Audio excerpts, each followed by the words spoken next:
Bueno, el segundo punto que quedamos para empezar a ver la semana pasada, de los valores que configuran este mundo homérico, es es el ámbito de la valentía y el honor. Qué se entiende por honor en en el mundo de Homero? Voy a volver a compartir pantalla con vosotras y continuamos la lectura por donde nos quedamos en la página 59. Taina, por favor, comienza tú la lectura. Guerrero y héroe son sinónimos. Guerrero y héroe son sinónimos, y el tema principal de una cultura de guerreros está constituido sobre dos notas: valentía y honor.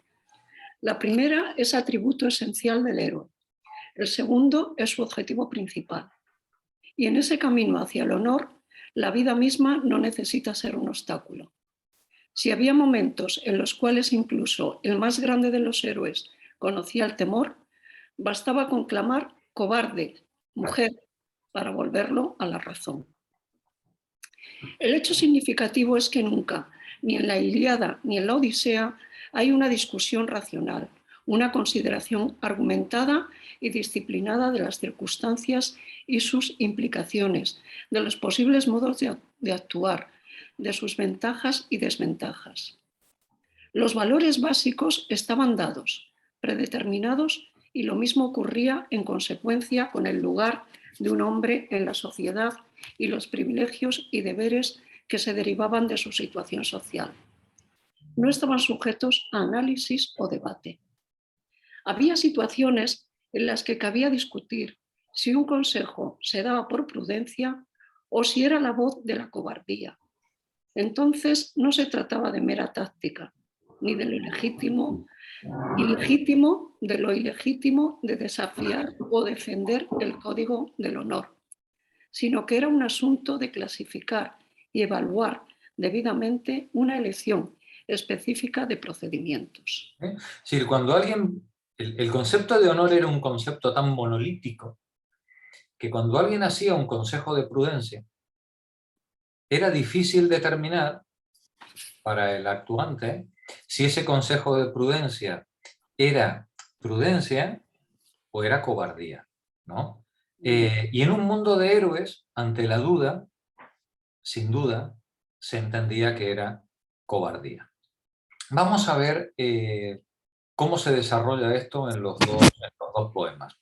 Taina, continúa. En la Ilíada... En la Ilíada, la prudencia estaba personificada por el troyano Polídamas, no por Néstor, y sus tratos con Héctor subrayan la verdadera calidad del héroe. Polídamas aconseja precaución, no ataques a los aqueos si no quieres que Aquiles se alce y vuelva al combate y nos destruya a todos. Este era el camino prudente para tener éxito, pero Héctor se impacientó mucho por ello, porque no era el camino del honor. Polídamas tenía razón, naturalmente, y gracias al heroísmo imprudente de Héctor, el poema alcanzó pronto la etapa final de preparación antes del combate singular decisivo entre Héctor y Aquiles. La prudencia hizo un último intento, esta vez en las personas de Príamo y Hécuba, quienes pidieron a su hijo que no peleara con Aquiles, porque el resultado era seguro. Héctor sería muerto y Troya destruida. Fijaos, Taina, compañera, Sí. que cuando Polidamas o Príamo o Hécuba están aconsejando a Héctor que no entable combate, porque la destrucción de Troya será segura, nosotros que conocemos el final de la historia, claro, lo vemos clarísimo, ¿no? Es decir, lo vemos clarísimo. Es decir, Héctor, por Dios, no te metas en ese lío, ¿vale? No lo hagas. Pero el narrador, Homero, que está dirigiéndose al mundo de propietarios, al mundo de terratenientes, de aristócratas, de su época, necesita establecer un ejemplo. Necesita mostrar un modelo de comportamiento que sea inequívoco para los oyentes. Y en ese modelo de comportamiento inequívoco, la prudencia, que desde el punto de vista de la historia es evidente que hay que tener, desde el punto de vista del actuante, en este caso Héctor, que no tiene los datos para saber cómo van a suceder las cosas, solamente puede ser percibida como una muestra de cobardía o de debilidad o de duda. Y lo que Homero intenta transmitirle a quienes están escuchando es que ante la duda, ese mundo aristócrata debe responder con honor. Un honor que en el mundo homérico siempre es individual. Continúa, Taina, termina el párrafo. Héctor sabía que tenía razón en su predicción, como Polídamas. Lo había tenido antes y lo reconoció, pero después de un largo soliloquio rechazó aquellos ruegos y reafirmó la proclamación suprema del honor. Temo a los troyanos y a las troyanas de rezogantes peplos, y que alguien menos valiente que yo exclame: Héctor, fiado de su pujanza, perdió las tropas. Pero, ¿y si ahora saliera al encuentro de Aquiles? Si saliera al encuentro de Aquiles le dijera que permitía a los atridas llevarse a Helena y las riquezas que Alejandro trajo a Ilio, y le ofrecería repartir a los aqueos la mitad de lo que la ciudad contiene? ¿Qué pasaría? Dice, pregunta Héctor, ¿no? Como una mujer. Dice, ¿qué pasaría en lugar de si yo... esto, Héctor eligió Taina, la detente un muerte momentito. honrosa en combate. Taina, detente un Sí, momentito. sí. Se pregunta Héctor, ¿qué pasaría si yo ahora me plantara delante de Aquiles y le dijera: oye Aquiles, venga va, aquí no ha pasado nada. Vamos, llévate los tesoros, llévate a Helena, te satisfago en la pena que me sea impuesta. ¿Qué pasaría? Pues que Héctor me mataría como un perro. Perdón, que Aquiles me mataría como un perro. Porque independientemente de que yo conozca o crea saber cuál va a ser el final, yo tengo un deber de comportamiento por mi posición social. Y mi posición social no me permite renunciar a ese combate. Aquiles me mataría inerme como una mujer. Por eso, en su lugar, Héctor eligió la muerte honrosa en combate. Y junto con ello, atención a cómo va a cambiar el concepto de patriotismo, porque junto con ello, con la muerte honrosa en combate, él arrastra a su ciudad y a su pueblo a la extinción. Esto nos pone ante la pista de que estamos ante una idea de honor que es radicalmente diferente de la que se va a construir en los siglos siguientes. El mundo del honor homérico es un mundo exclusivamente individual. La construcción del honor que van a exigir las ciudades griegas en los pocos siglos que vienen después es exactamente la opuesta. Es el sacrificio individual en beneficio del interés de la comunidad. Y para que esta idea de honor colectivo por encima del interés individual se pueda construir, hay que terminar con el mundo homérico y con el mundo de los héroes. Son incompatibles. Continúa la lectura, Juanra.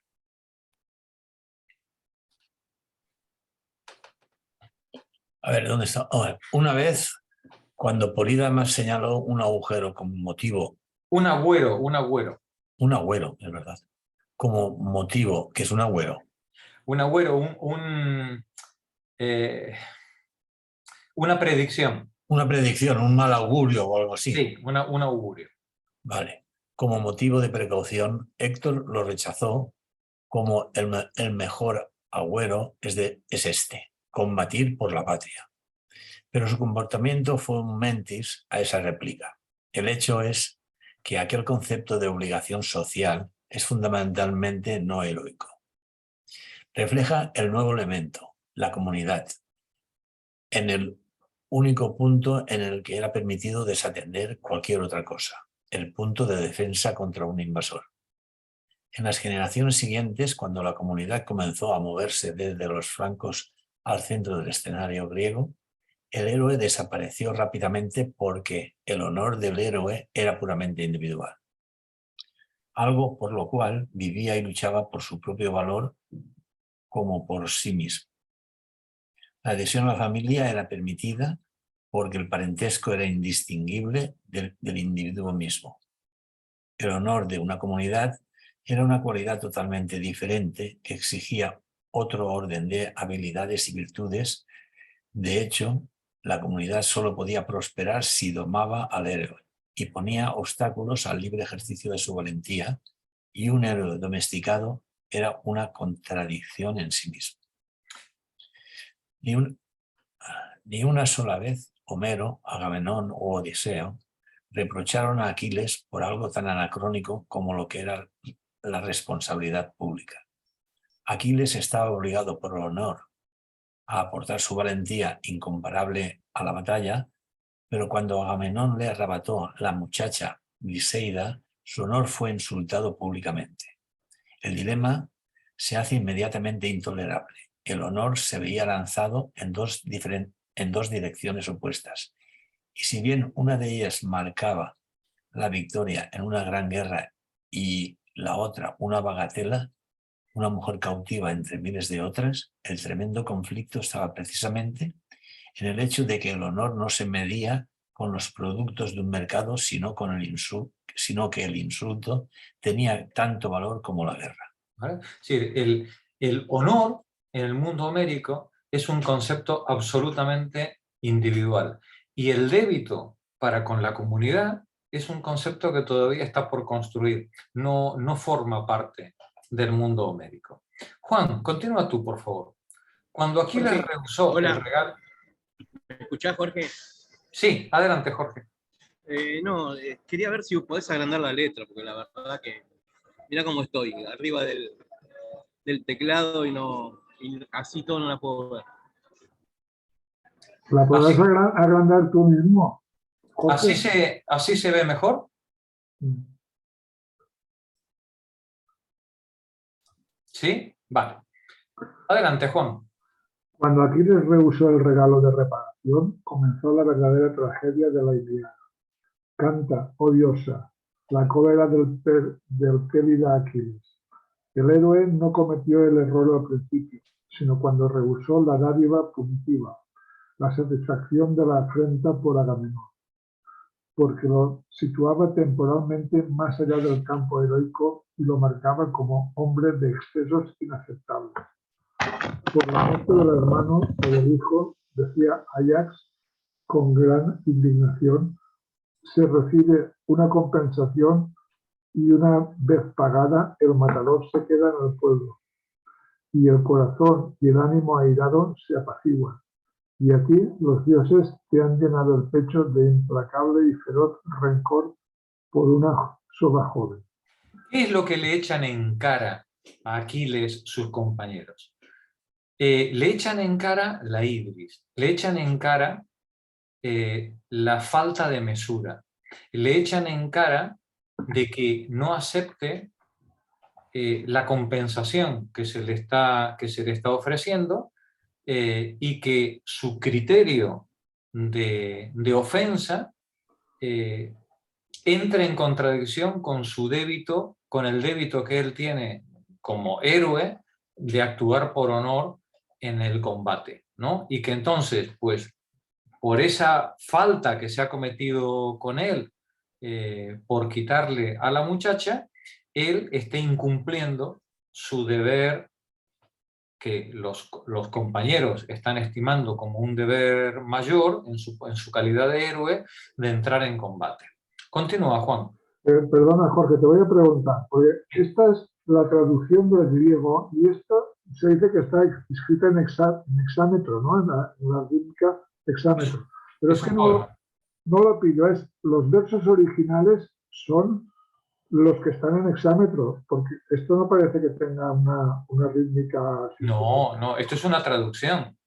Vale. La traducción es muy difícil, es muy difícil traducir poesía. Esto cualquier traductor es consciente de ello, pero además la poesía griega es diferente a nuestra poesía. Nosotros rimamos por el sonido, ¿verdad? Nosotros nuestra rima es o la rima tradicional es por el sonido, ¿no? El sonido va generando una cadencia, ¿verdad? La poesía griega no funciona así. La poesía griega funciona por ritmo. Por ritmo. La cadencia de las sílabas va generando un ritmo que es lo que va dando esta forma peculiar a esta construcción, ¿no? Que se llama, por ejemplo, el hexámetro, ¿no? Es una de las formas de la poesía griega. Claro, traducir eso, conseguir que el mismo ritmo lo tenga en una lengua diferente, no, está claro. eso es prácticamente imposible. Como prácticamente imposible es conseguir que tuviera una rima al estilo escolar que nosotros conocemos, ¿no? Cuando traducimos ahora poesía contemporánea del alemán o del inglés al castellano, cuando se intenta, y a veces se intenta con relativo éxito, bueno, deja bastante que desear. ¿Vale? ¿Sí? Es muy difícil. Entonces, normalmente lo que se hace es traducir en prosa. Se traduce obviando ese ritmo, obviando esa sonoridad e intentando, bueno, que las ideas, los conceptos, más o menos sean transmitidos con fidelidad. Marí, no sé si me he explicado bien, tú eres una entendida en este tema.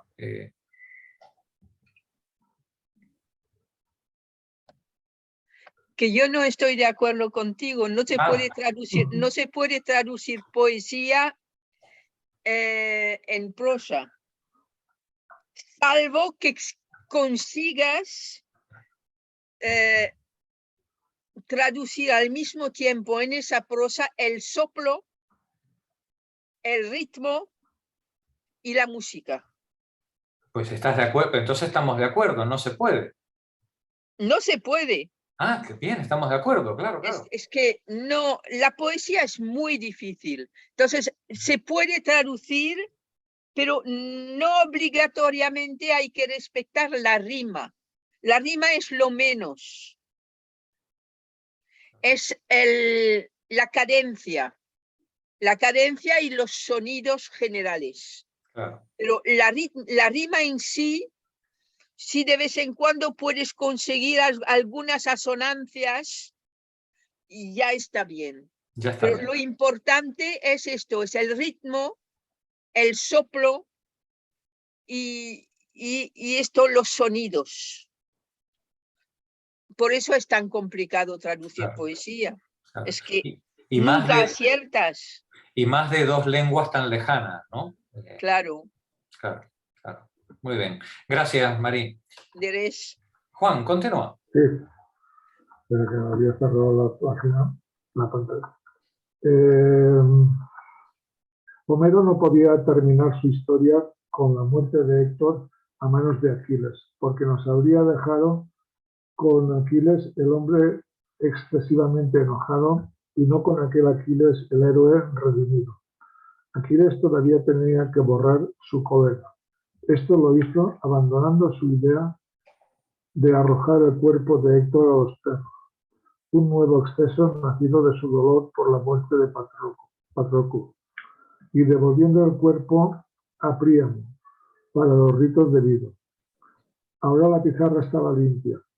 Aquiles había vindicado su honor en todos los aspectos y lo había hecho a la vez honrosamente y con pleno despliegue de su valentía. En la naturaleza del honor está que tiene que ser exclusivo, o por lo menos jerárquico. Si todos adquieren igual honor, no hay honor para ninguno. Así, el mundo de Odiseo era necesariamente de fiera competencia, porque cada héroe luchaba por sobrepasar a los otros. Y como los héroes eran guerreros, la competencia era más feroz, donde se trataba de ganar el más alto honor, en combate individual, en el campo de batalla. Allí, el mérito definitivo del héroe, el significado de su vida, pasaba su prueba final en 3 partes: con quién luchaba, cómo luchaba y cómo terminaba. Del mismo modo, la contienda desempeñaría un papel importantísimo en la vida pública griega de siglos posteriores. Nada define la calidad de la cultura griega más netamente que la manera en que la idea de competencia estaba extendida desde la hazaña física hasta la región del intelecto, hasta las hazañas de la poesía y la composición dramática. Vemos cómo esta idea del honor se transforma o se hereda por la cultura griega posterior a través del concepto de competencia, ¿no? En el cual los griegos se miden en su excelencia unos frente a otros. Y si ya no es en el campo de batalla exclusivamente, la competencia también puede ser física, en las Olimpiadas, puede ser en el intelecto, en la filosofía o en la poesía o en el drama. Gracias, Juan. Continúa la lectura, Rosa. Desde luego,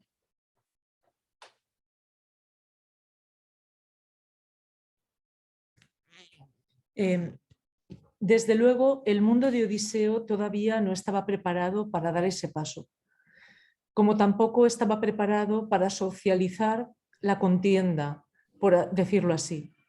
Diomedes buscaba la victoria en la carrera de carros, como en el campo de batalla, para él solo, para el honor de su nombre y, en cierta medida, para la gloria de sus parientes y compañeros. Más tarde, cuando el principio de comunidad logró dominar, la polis tomaría esa idea de gloria, sustituyendo el honor heroico por el honor cívico, y el premio en oro y las cautivas por la corona de laurel, poniendo de manifiesto qué curiosa puede ser la historia de los símbolos del prestigio, ¿no? Es decir, esta competencia que llevaba a un me lo llevo todo en la época heroica, cuando se socialice esta idea del honor y se transforme en un principio de comunidad, nos dice el autor, transformaremos el premio en oro y las cautivas por la corona de laurel. Y por esa corona de laurel, pues todo el mundo en las polis hará los mayores sacrificios. Vamos a ver cómo se veía el amor en el mundo de Odiseo. Sí, continúa, Rosa. En lo que respecta al amor, Odiseo amaba a Penélope, sin duda alguna, y le parecía deseable sexualmente. Formaba parte,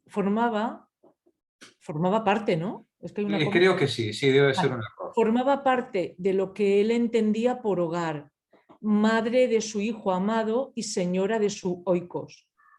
El matrimonio monógamo era la regla absoluta. No hay solteros identificados en el poema y no hay solteronas. Y la única referencia al divorcio algo dudosa es aquella en que Hefesto amenazó con devolver su esposa adúltera Afrodita a su padre, amenaza que no fue llevada a cabo. El significado de la monogamia, sin embargo, no debe interpretarse mal. No se imponía sexualidad monogámica en el varón, ni se colocaba la familia reducida en el centro de la vida emocional del hombre. El idioma no tenía palabra alguna para designar la familia reducida en el sentido en que pueda decirse: deseo volver a vivir con mi familia. Gracias, Rosa. Paqui, continúa tú. Ni en la relación entre Odiseo y Penélope, ni en otra cualquiera relación entre hombre y su cónyuge, en los poemas homéricos existía la profundidad y la intensidad, la calidad de sentimiento por parte del varón que señalaba la adhesión entre padre e hijo por una parte y entre el varón y su compañera por otra. Los poemas son ricos en imagen como esta, de la suerte que el padre amoroso abraza al hijo unigénito. Cuando este torna de lejanos países después de 10 años, pero no hay símiles que se refieran a la alegría de un marido por su esposa. Es que es curioso, ¿no? Los poemas homéricos hablan del amor filial, ¿no? El amor del padre al hijo, pero no existe esa tensión con respecto al cónyuge, ¿no? Continúa, Paqui. Basta recordar en la narración misma el papel clave del cariño de Aquiles por Patroclo y el dolor inmenso de Aquiles por la muerte de su compañero. Homero revela plenamente lo que permanece cierto para toda la antigüedad. Las mujeres se consideraban naturalmente inferiores y por consiguiente su función se limitaba a la reproducción y a ejecutar las labores domésticas. Y las relaciones sociales importantes, así como los fuertes lazos personales, eran buscados y hallados entre los hombres. Mientras Odiseo estuvo ausente, la pérdida para Penélope, emocional, psicológica y efectivamente, era sin comparación mayor que la pérdida para su marido. Era sin comparación mayor que la pérdida para su marido. El dolor de Aquiles era casi igualado por la aflicción de Hécuba y Andrómaca, por la muerte de Héctor, hijo de la primera y marido de la segunda. Es decir, la aflicción de Aquiles por Patroclo, ¿no? Era equiparable a la que podía sentir la mujer o la esposa con respecto al hijo, ¿no? Pero no existe una equiparación similar en la pareja, entre los cónyuges, ¿no? Juan Viñoles, no obstante, en esto debemos guardar cierta cautela. Lo que tenemos entre nosotros es un retrato hábilmente confeccionado del segundo sexo, en el cual un bardo que compartía totalmente la convicción de la inferioridad natural de las mujeres definía sus sentimientos hacia sus señores y superiores. Es decir, lo que nos está contando Homero era lo que ocurría en ese mundo de los siglos X y XI, o era lo que la aristocracia que estaba oyendo los cantos quería escuchar, ¿no? Continúa. La imagen que surge es complicada y en algunos aspectos enigmática. Los dos caracteres que en los poemas no están plenamente resueltos son ambos de mujeres. Arete, reina de los feacios, con sus extrañas pretensiones de poder y de autoridad impropias de una mujer. Y Helena, que es una figura muy peculiar. Helena, hija de Zeus y Leda, era la favorita de Afrodita, y gracias a los dones de la diosa, consiguió enredar a griegos y troyanos en una lucha gigantesca que castigó mortalmente a ambos lados. Helena no era en modo alguno inocente en todo aquello. No era una cautiva a la fuerza de Paris, Alejandro, sino una adúltera en el sentido más completo. En cuanto a Paris, no había para él expiación. Zeus soberano rogaba a Menelao: permíteme castigar al divino Alejandro que me ofendió primero y hazle sucumbir a mis manos, para que los hombres venideros teman ultrajar a quien los hospedare y les ofreciere su amistad. Lo que le está echando en cara a Menelao, a Paris, es que ha violado su deber de hospitalidad. Es que ha sido recibido en su casa y el canalla va y se fuga con su cónyuge. Claro, claro.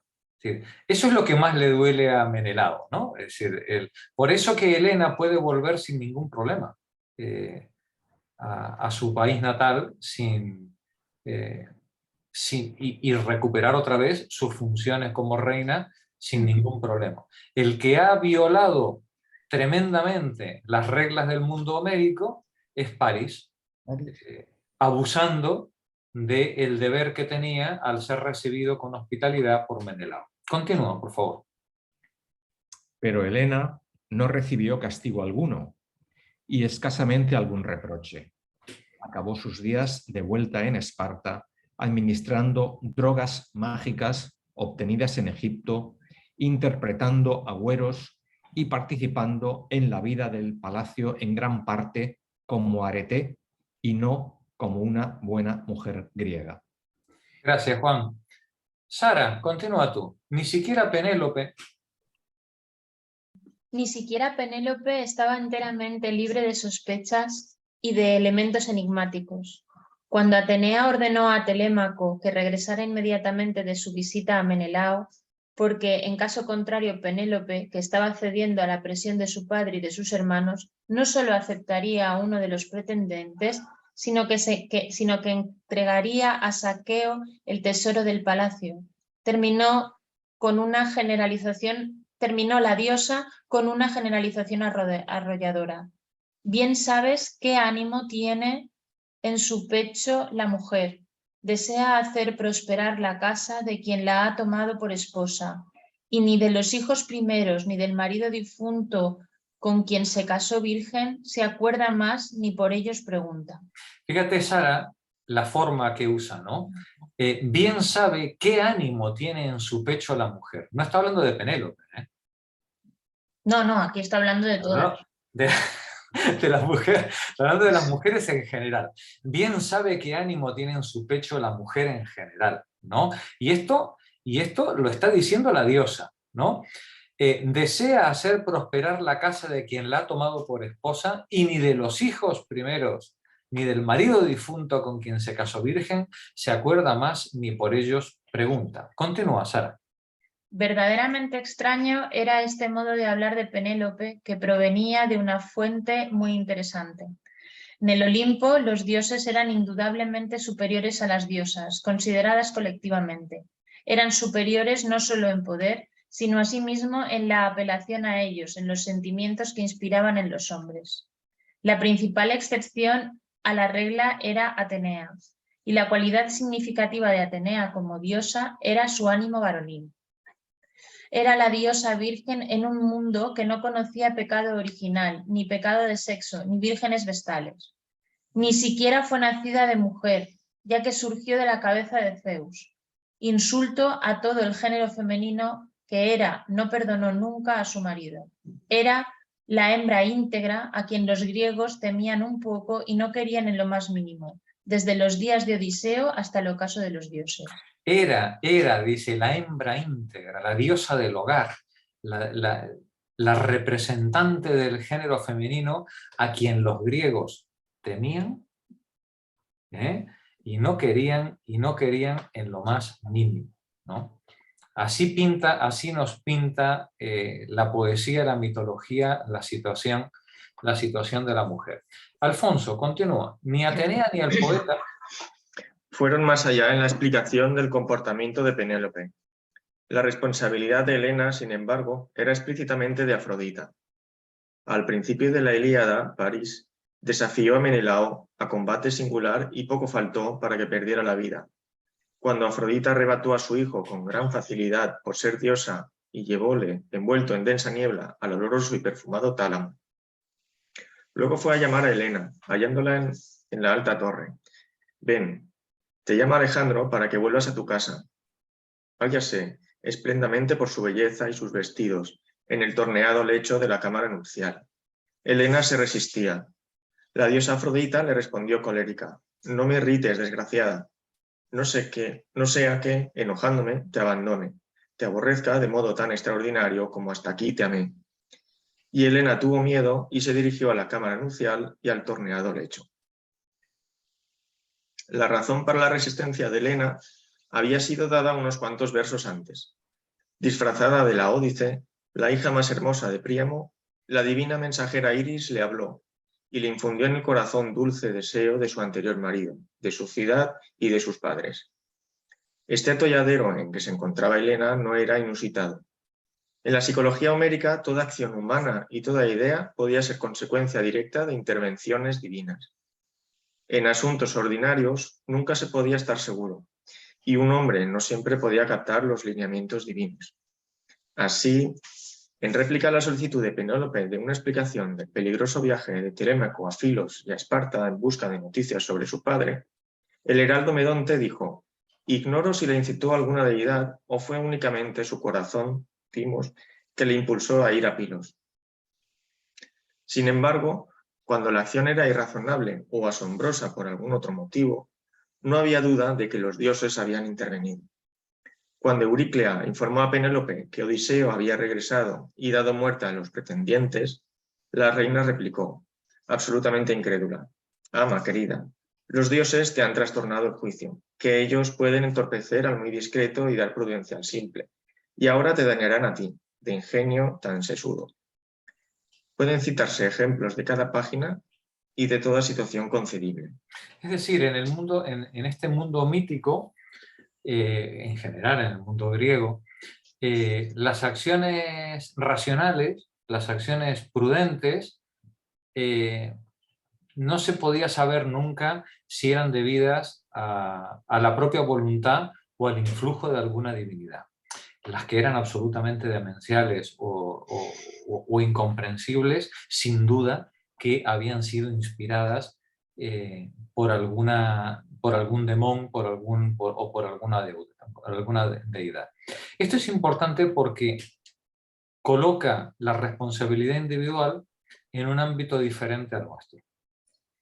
En nuestro mundo, en nuestra concepción, los seres humanos son responsables permanentemente de sus actos, salvo en circunstancias muy, muy peculiares. En el mundo griego, la responsabilidad de los actos individuales siempre puede ser atribuible a alguna intervención divina que ha torcido las cosas, lo que no quita que al final al sujeto haya que castigarle igual, porque no deja de ser el brazo ejecutor de los actos.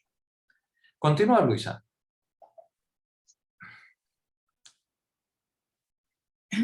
Es aquí donde el historiador se enfrenta al problema más sutil. ¿Era todo esto creencia literal o metáfora poética? Cuando los seres son llamados dios, divinos, isoteos, iguales a Dios, diótetes, nutridos por Zeus, ¿qué significación exacta debe de darse a estos epítetos? ¿Qué sentido tenían para el poeta y su auditorio? Cuando Menelao comenzó a arrastrar por el polvo a Paris y Afrodita, rompió la correa del yelmo de este último antes de que lo estrangulara.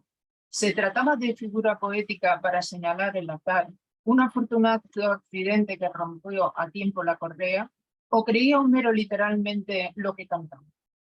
Lo que creamos nosotros de tales asuntos resulta improcedente y engañoso. Los críticos modernos que llaman predicados simbólicos a los dioses de Homero y guión del poeta en la actividad del Olimpo, no solo introducen teología moderna y ciencia moderna en el mundo de Odiseo, sino que destruyen los poemas. El relato mismo se desploma sin las intervenciones de los dioses, así como la psicología y la conducta de los hombres. Buena prueba de ello nos dan las genealogías que daban un linaje divino a la mayoría de las familias aristocráticas y a una tribus entera. Es inconcebible que esta pasión por la genealogía divina fuera mera fantasía poética.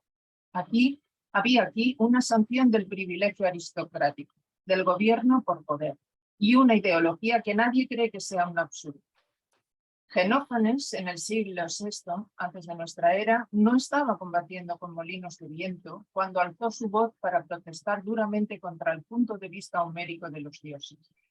Si el robo, el adulterio y el engaño eran comúnmente aceptados como prácticas divinas, entonces no había por qué dudar de la ascendencia divina de los mortales y de la intervención divina en la batalla.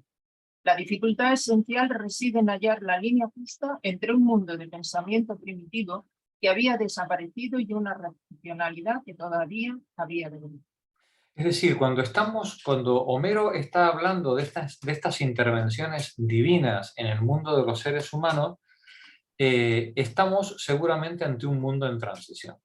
Un mundo en transición en el que pasamos de una situación en la que seguramente la gente siente, percibe que hay una intervención divina, sobrehumana, sobre cada uno de los acontecimientos de su vida, y un mundo, el que va a venir después, que ya iremos viendo con el surgimiento de la filosofía, que intenta separarse, que intenta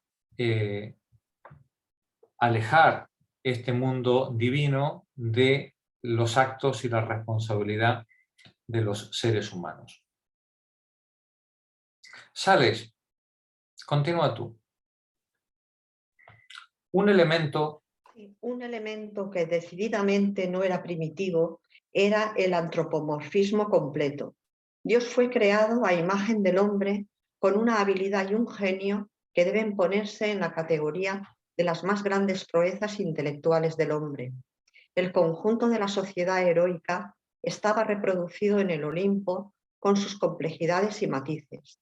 El mundo de los dioses era el mundo social en cada aspecto, con un pasado y un presente, con una historia, por decirlo así. Los dioses llegaban al poder en el Olimpo como los hombres llegaban al poder en Ítaca, Esparta o Troya, por medio de luchas y de herencia familiar.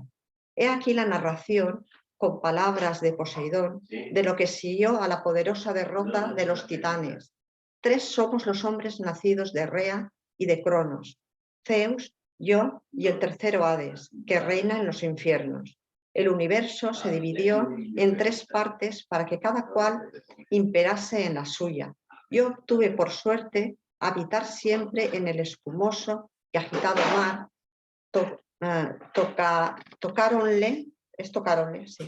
Tocáronle a Hades las tinieblas sombrías. Correspondió a Zeus el anchuroso cielo en medio del éter y las nubes.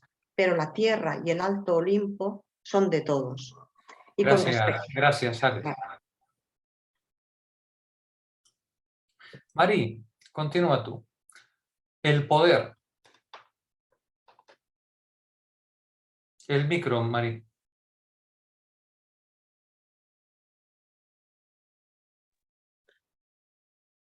Y con respecto al poder, el mundo divino estaba tan diferenciado como el humano. Afrodita, por ejemplo, era invencible en materia de deseo erótico. Más cuando trató de tomar parte en la pelea, Diómedes la atacó conociendo que era una deidad débil y la hirió en la mano. Afrodita fue llorando a Zeus, pero solo para recibir una suave represión. A ti, hija mía, no te han sido asignadas las acciones bélicas. Dedícate a los dulces trabajos del Himeneo, y el impetuoso Ares y Atenea cuidarán de aquellas. La humanización de los dioses fue un paso de asombrosa audacia. Describir seres sobrenaturales, no como espíritus vagos, sin forma, o como figuras monstruosas, semiaves, semianimales, por ejemplo, sino como hombres y mujeres con órganos humanos y pasiones humanas, reclamaba audacia y un máximo orgullo de la propia humanidad. Y después de crear a los dioses de esta suerte, el hombre homérico se decía a sí mismo semejante a los dioses. Pero Homero jamás confundió Homero los semejantes a los dioses con lo divino. Nunca cruzó la línea entre el mortal y el inmortal. No hay semidioses en la Ilíada ni en la Odisea. Los reyes eran honrados como dioses, pero nunca adorados. Los héroes eran hombres, no objetos de culto. Esta es una diferencia fundamental con el mundo oriental, ¿no? y con el mundo egipcio, ¿no? Los reyes en Grecia son respetados, son honrados, pero jamás son adorados. ¿vale? Es decir, hay una separación tajante entre el mundo divino y el mundo humano. Y el mundo humano, sí. Continúa. Los héroes eran hombres, no objetos de culto. Aunque tuvieran antepasados divinos, corría sangre en sus venas, no ícor. Por otra parte, no había líneas divisorias locales, regionales o nacionales, ni en asuntos de culto o en cualquier otro aspecto fundamental de la vida humana hacía el poeta denigrantes clasificaciones o distinciones. Los individuos y las clases variaban en mérito y capacidad, pero no los pueblos, ni entre los aqueos y otros, ni entre los aqueos mismos. Esto también lo observamos leyendo la Ilíada, ¿no? Sí. Vimos que se habla con el mayor respeto de la misma manera de aqueos que de troyanos, ¿no? No hay una diferenciación ni un trato denigrante ni a unos ni a otros. El único trato que puede haber de escala es con respecto a la calidad del héroe, a cómo se comporta en el combate o a la posición social que tiene. Si es un héroe propiamente dicho, o es un plebeyo, o es un servil. Pero nunca, jamás hay distinción entre los pueblos. Esto nos coloca ante una idea de universalidad de lo griego, de lo heleno, que también va a ser definitoria para el resto de la historia. Continúa, María. Esta universalidad de la humanidad de Homero, perdón. Sí, porque no, es que se ha escrito Hornero. Sí. No, ahí está. La humanidad de Homero era tan audaz y notable como la humanidad de sus dioses. No cabe dudar que nos hallamos frente a una nueva creación, una revolución religiosa. Gracias, Marí. Juanra, continúa tú.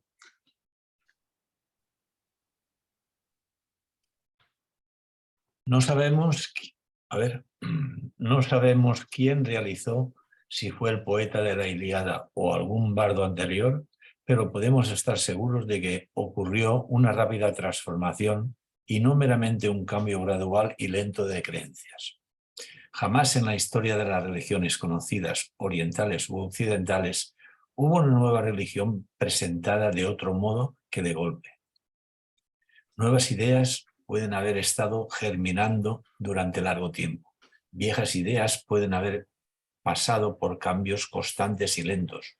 Otros conceptos pueden haber sido importados del exterior, pero la etapa de transformación efectiva, el abandono de la vieja fe y la creación de la nueva, ha sido siempre definida, rápida y abrupta. Y no es subestimar la magnitud de la revolución añadir que estuvo lejos de ser completa. Más precisamente no fue universal. La historia de la religión griega en los siglos siguientes muestra una gran variación. Según la clase social, educación, temperamento individual, circunstancia, siguieron florecientes antiquísimas prácticas y cultos mágicos como los relacionados con manantiales calientes. Los mitos cosmológicos preolímpicos aún tenían larga vida ante sí. Los antiguos dioses de la naturaleza sobrevivieron, por ejemplo, pero degradados o echados de lado. Helios, el sol, era tan impotente que cuando los hombres de Odiseo, muertos de hambre, cometieron el terrible delito de matar a algunas de sus reses, no pudo hacer mejor cosa que ir veloz a Zeus y pedirle que lo vengara. Selene, la luna, no tenía el menor poder.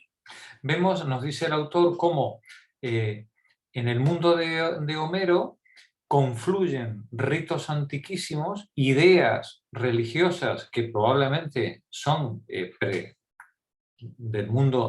vienen del mundo micénico previo, con unas nuevas ideas de la divinidad absolutamente antropomórfica que van coexistiendo a lo largo de los siglos.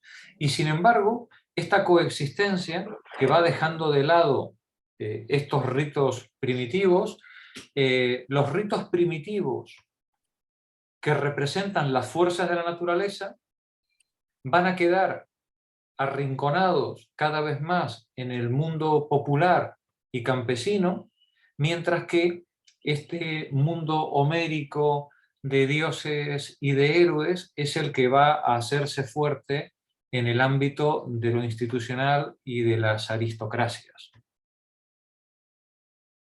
Continúa Rosa. Lo más notable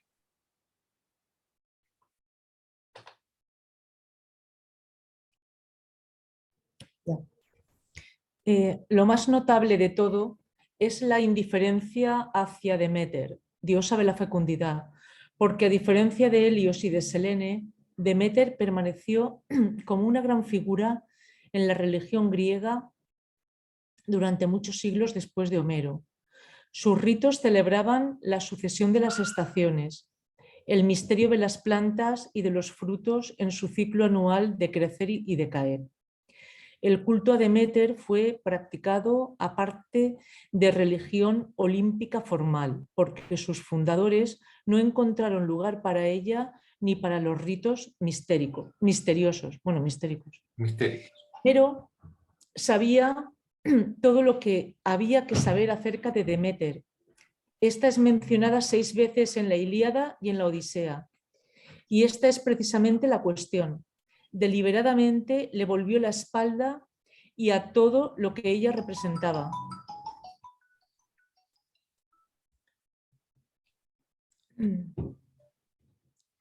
Honradle con dádivas como a un dios. Las fuerzas de la naturaleza habían sido adoradas donde residían. Los dioses concebidos como hombres eran alojados, igual que los hombres en palacios apropiados. Los ritos de los misterios, literalmente orgías, los ritos sangrientos y los sacrificios humanos y todo lo demás que deshumanizaba a los dioses fueron desechados despiadadamente. De esta suerte fue omitida la importante leyenda del sacrificio de Ifigenia, hija de Agamenón, y las numerosas atrocidades de la prehistoria de los dioses fueron radicalmente suavizadas.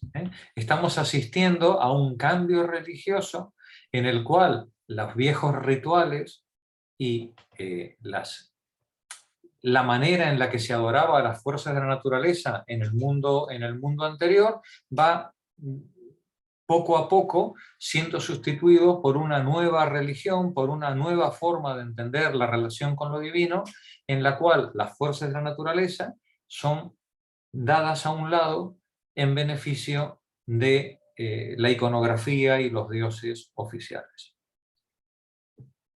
Aquí, continúa tú. En un famoso pasaje de su autobiografía, John Stuart Mill escribió acerca de su padre.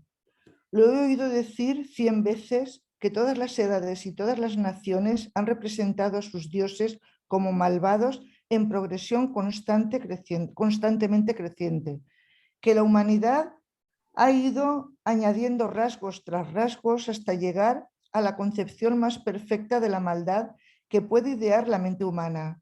Y a esto lo ha llamado Dios y se ha postrado ante él. Respecto a la religión homérica, por lo menos, este juicio no es pertinente, no porque los dioses de Homero no fueran malvados, sino por causa de que estaban desprovistos de cualquier cualidad ética. La ética del mundo de Odiseo estaba hecha por el hombre y sancionada por el hombre. Este se dirigía a los dioses para que lo ayudaran en sus múltiples actividades, para los dones que estaban en su poder ofrecer o rehusar. No podía dirigirse a ellos para pedir una guía moral. Esto no estaba en su poder. Los dioses olímpicos no habían creado el mundo y por tanto no eran responsables de él. La ética estaba más allá de la religión. Los dioses olímpicos no habían creado el mundo. Ellos también eran una creación y por tanto no eran responsables de ese mundo. Y contra esto protestan los filósofos, desde Genófanes hasta Platón, contra la indiferencia de los dioses homéricos en materia moral. Juan, continúa tú, por favor. Contra esto, protestaba la larga lista de filósofos, desde Genófanes hasta Platón, contra la indiferencia de los dioses homéricos en materia de moral. Poco antes del final de la Ilíada, Aquiles afirmó la doctrina explícitamente. En los umbrales del palacio de Zeus hay 2 toneles de dones que el dios reparte. En el uno están los azares y en el otro las suertes. Aquel a quien Zeus, que se complace en lanzar rayos, se los da mezclados, unas veces topa con la desdicha y otras con la buenaventura. Pero el que tan solo recibe azares vive con afrenta. Una gran hambre le persigue sobre la divina tierra y va de un lado a otro sin ser honrado ni por los dioses ni por los hombres. No era tonto Aquiles, ¿no? No era tonto Aquiles. En los umbrales del palacio de Zeus hay 2 toneles de dones que el dios reparte. En uno están los azares y en el otro las suertes. Aquel a quien Zeus se complace, aquel a quien Zeus que se complace en lanzar rayos, se los da mezclados, suerte tiene. Unas veces topa con la desdicha y otras con la buenaventura. Pero al que tan solo recibe azares, vive con afrenta. Una gran hambre le persigue sobre la divina tierra y va de un lado a otro sin ser honrado ni por los dioses ni por los hombres. Continúa, Juan. La suerte. La suerte, no el mérito, determinaba cuáles dones recibiría un individuo. Hoy diríamos la suerte y la clase social, ¿no? No el mérito determina qué dones recibiría un individuo. Continúa. Y como no estaba en su poder influir en la elección, el hombre no podía pecar ni expiar. Podía ofender poderosamente a un dios, pero solo deshonrándolo, avergonzándolo, por medio, por ejemplo, de un juramento falso o por desobediencia a la orden directa de un oráculo o por dejar de ofrecer un sacrificio. Y después correspondía al ofensor hacer reparaciones tal como la hacía después de haber ofendido a cualquier individuo mortal. Pero esto no era un castigo, era el restablecimiento de la debida relación en la situación social. La justicia en este mundo es una justicia reparativa, distributiva. No hay una idea de pena o de castigo. Yo debo reponer el daño causado, debo reparar la afrenta ocasionada, ¿vale? No hay un problema moral en esta idea religiosa. Continúa. Espera, me he perdido. Dice, esto no era un castigo, era el restablecimiento de la debida relación en la situación social. Sin pecado no podía existir la idea de contrición ni sentimiento alguno de culpabilidad moral. Las maldades de que hablaba Aquiles eran accidentes. Gracias, Juan. Sales.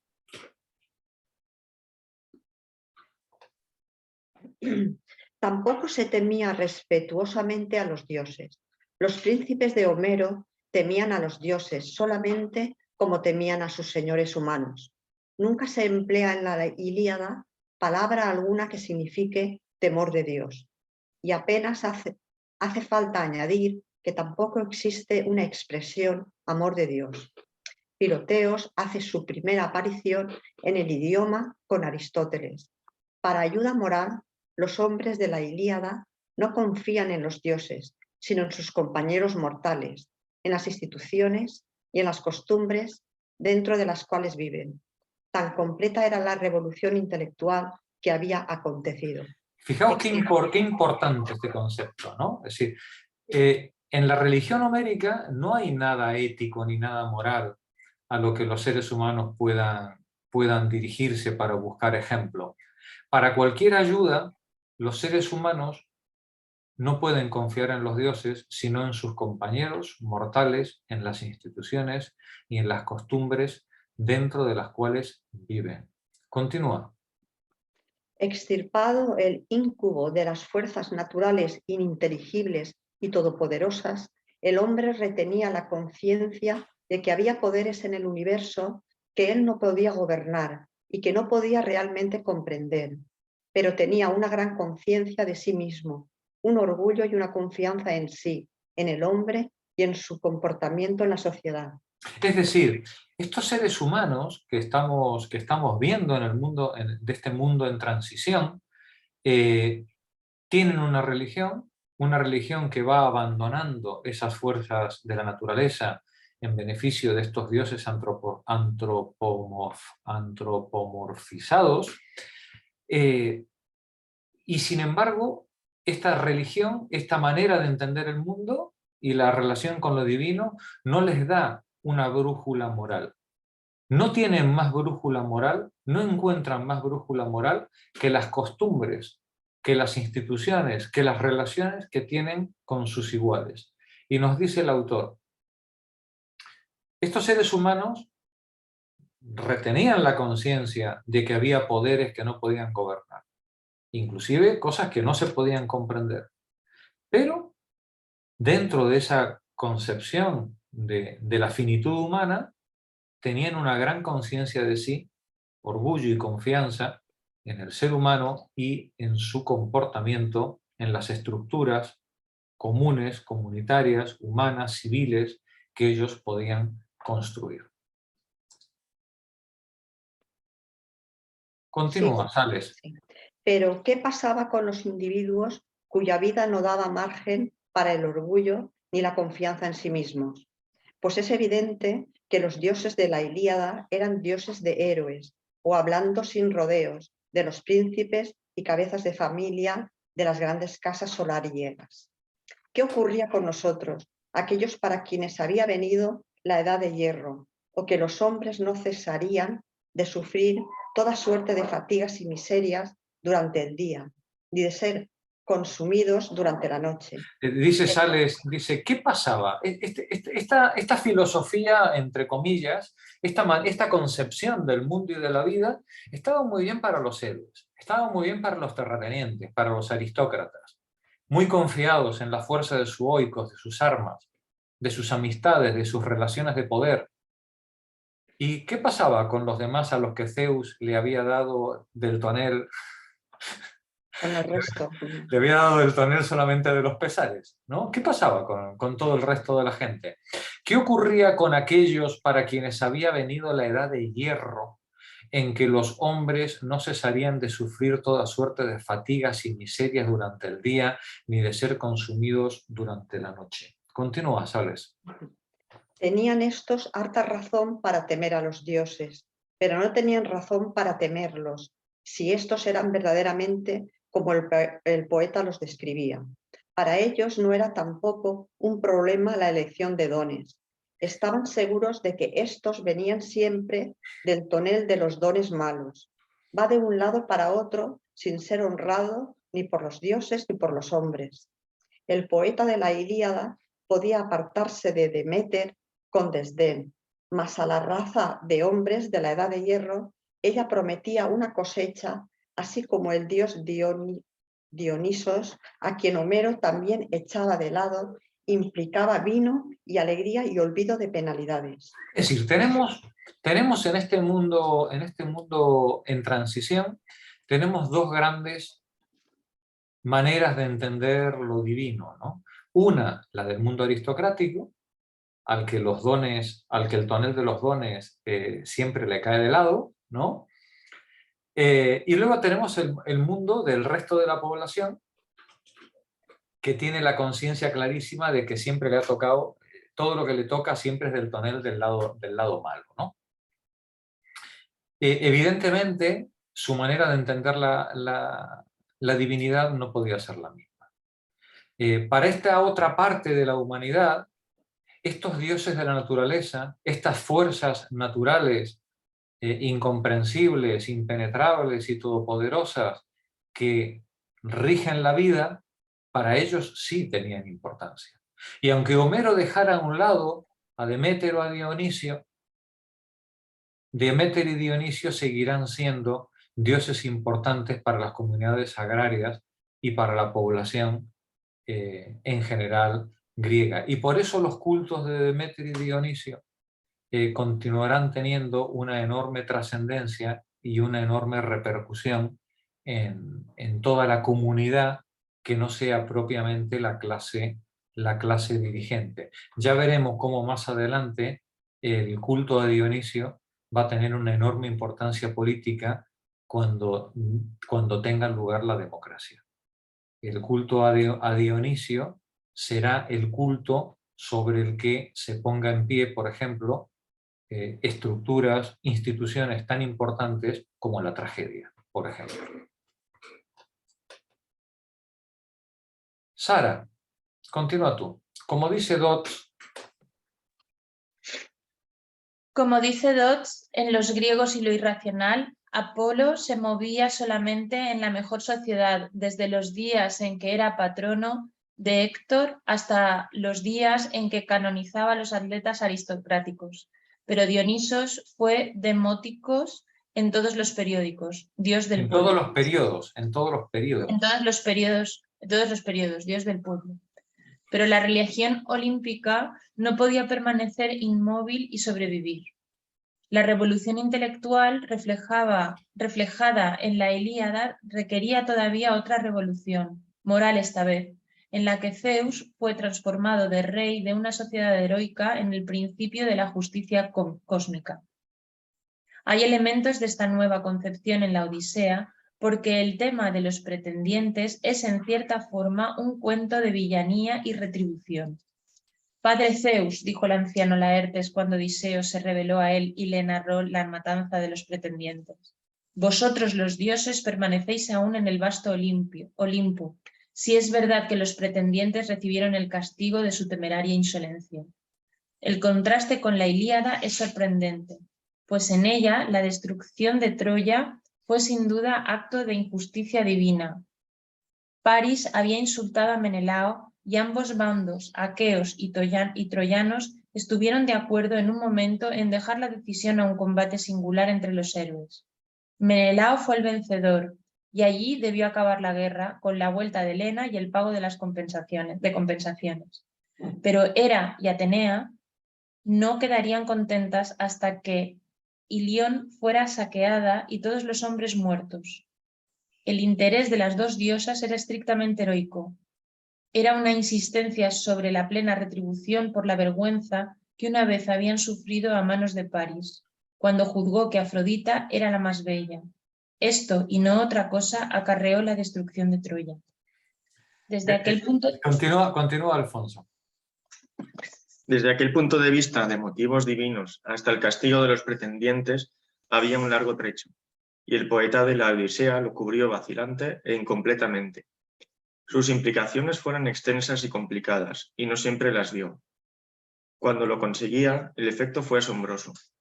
En cuanto Euríclea regresó a la gran sala del palacio, viendo la carnicería hecha entre los pretendientes, empezó a proferir exclamaciones de alegría porque contemplaba una grandiosa hazaña. Pero Odiseo se lo estorbó. Anciana, regocíjate en tu espíritu, pero contente y no profieras exclamaciones de alegría, que no es piadoso alborozarse por la muerte de estos varones. Hiciéronlos sucumbir el hado de los dioses y sus obras perversas. Este sentimiento no era heroico, porque los héroes comúnmente ejercían su prerrogativa de proclamar su triunfo sobre sus víctimas públicamente. ¿Os imagináis a Aquiles diciendo que no va a presumir de haber matado a sus enemigos? ¿No? En la Odisea ya se está viendo un cambio en la percepción de estos acontecimientos. Odiseo ya muestra sorprendentemente un sentimiento que no es heroico, y es el de reprimir al ama de llaves, de que no se regocije del éxito de la matanza de los pretendientes, un acto de guerra como cualquiera de los otros que hemos visto en la Ilíada, pero que en la Odisea tiene otro matiz, ya tiene otro sabor. Este sentimiento no era heroico porque los héroes comúnmente ejercían su prerrogativa de proclamar su triunfo sobre las víctimas públicamente. Continúa, Alfonso. Era como si el poeta tratando de comprender una nueva visión del hombre y de su destino, viera algo de tal suerte profundo y no obstante tan lejos del horizonte de su mundo, que le dio expresión en unos pocos versos, solamente para retirarse de inmediato del problema. Resulta bastante interesante que en la Odisea revivan de manera considerable muchos elementos de creencia más antiguos, que habían sido excluidos rigurosamente de la Ilíada. El libro 11, la escena en el Hades, está lleno de fantasmas, de sangre oscura y ruidos horripilantes, como un lienzo del Bosco, en modo alguno heroico en su textura, pero correspondía a un poeta que se hallara fuera del mundo heroico dar el gran paso inmediato. Ese poeta sería Hesíodo. Hesíodo organizó a los dioses individuales en una teogonía sistemática e hizo justicia al problema central de la existencia, tanto humana como divina. Desde Hesíodo, una línea recta conduce hasta Esquilo y los otros grandes poetas trágicos. En los siglos sucesivos se desplegó el milagro de Grecia. Al haber Homero convertido a los dioses en hombres, el hombre aprendió a conocerse a sí mismo. Y así acaba el texto de Finlay, El mundo de Odiseo, invitándonos a entrar en Hesíodo.